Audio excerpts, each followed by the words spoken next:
The second way globalization changes this issue is through global climate change.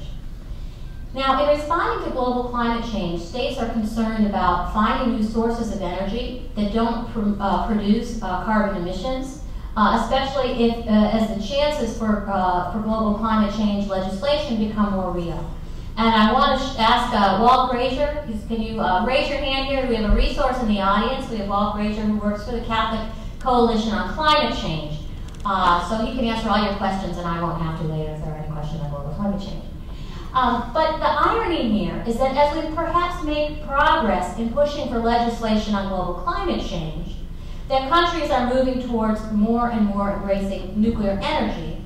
And of course that leads to challenges of whether those nuclear energy programs will remain peaceful nuclear energy programs or whether they will become a backdoor for military programs. Right now there is a race on in the Middle East to acquire nuclear energy. All of the Gulf states, Saudi Arabia, the United Arab Emirates, Kuwait, Oman, Qatar, but Bahrain, all have declared that they are pursuing nuclear energy programs, as well as Morocco, Tunisia, Libya, Jordan, Egypt, and Yemen. Okay, so we have a huge number of countries that are trying to acquire nuclear energy in a very unstable part of the world.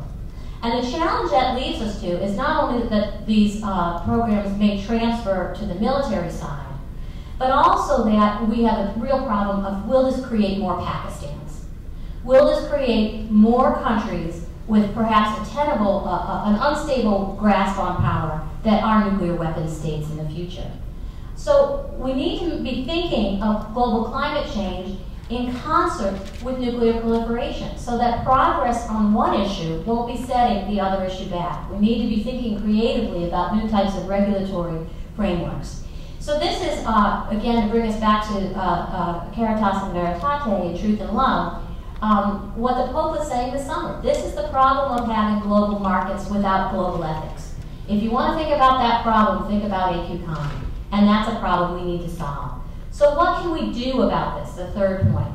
Well, I'm actually very hopeful. We have real opportunities now for bringing new sorts of pressure to bear, new sorts of politics to bear on these issues. And I'll be talking about some of them here. What can we do? We first of all need to take responsibility. Do not believe that this is action only for governments to take. We have to instead use the power of our values and the powers of our networks. We have to educate people because people are believing this issue is on autopilot, that it's not a problem, it's taken care of. We have to advocate on this issue. And we have to network using new technologies. We have to, very importantly, reframe these issues, not as technical issues, but in moral terms, because that is something we can all agree on in terms of the morality of protecting human life and life on the planet.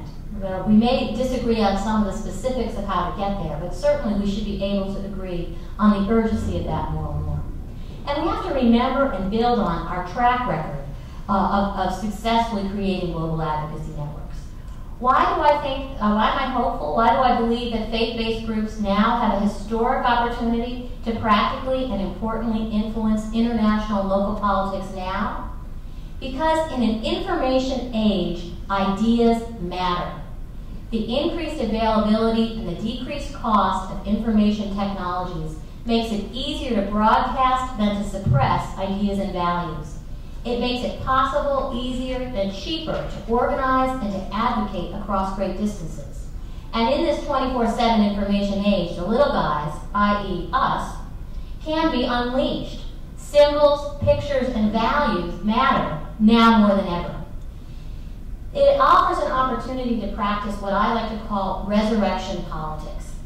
To take an issue that's thought previously dead on arrival, like debt relief, like landmines, the campaign to ban landmines, or in this case, like nuclear issues that are seen as politically moribund. To take issues that are thought previously dead on arrival and to raise them up onto the agenda. To reframe them using values and powerful images, and therefore to change the political space by drawing on the language and the symbols of faith. Sometimes it can be effective to shame and name. That was certainly the case with the AQCOM network. It could not stand the light of day. There are some areas in international politics that are susceptible to what I like to call Dracula politics. The policies or the practices in place are so pernicious that merely shining a light on it makes it go away, a la Dracula. And that's the type of politics we need to be practicing. We need to remember that we have a track record of success in doing this. Throughout history, Catholic and religious norms have often led, pressured, and informed the development of secular institutions. Everything from just war tradition becoming institutionalized in the Geneva Conventions and in U.S. military codes of justice, to the abolition movement. More recently, we've seen great success in the efforts to ban anti-personal landmines, to ban cluster weapons and cluster munitions, to forgive debt and relieve poverty and disease in developing countries. So we have a track record in doing this. We simply need to follow those types of models on this issue. In each of these cases, churches and religious actors have been very helpful. So the challenge of peace, all of us, and for the students among us, the future of our church, we need us all to be as bold, as challenging, as prescient as the bishops were over 25 years ago.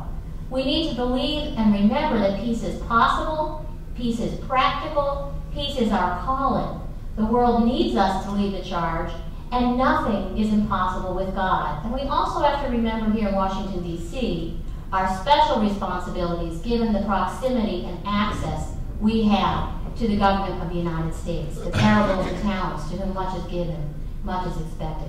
So I'd like to close with a favorite quote of mine from Alice in Wonderland. That's the book, not the Johnny Depp movie, in which the White Queen says to Alice, she laments Alice's very poor lack of imagination. And she says, Alice, sometimes I think 6 impossible thoughts before breakfast. That is the task before us all now. We need to be thinking impossible thoughts. We need to be thinking thoughts of a world free of nuclear weapons, a world with very deep discounts and reductions in nuclear weapons, a world in which we would manage and control the flow of those materials in a different way. We need to be thinking impossible, bold thoughts. But after breakfast, we need to do them. And we need to do them remembering that nothing is impossible with God. Thank you very much.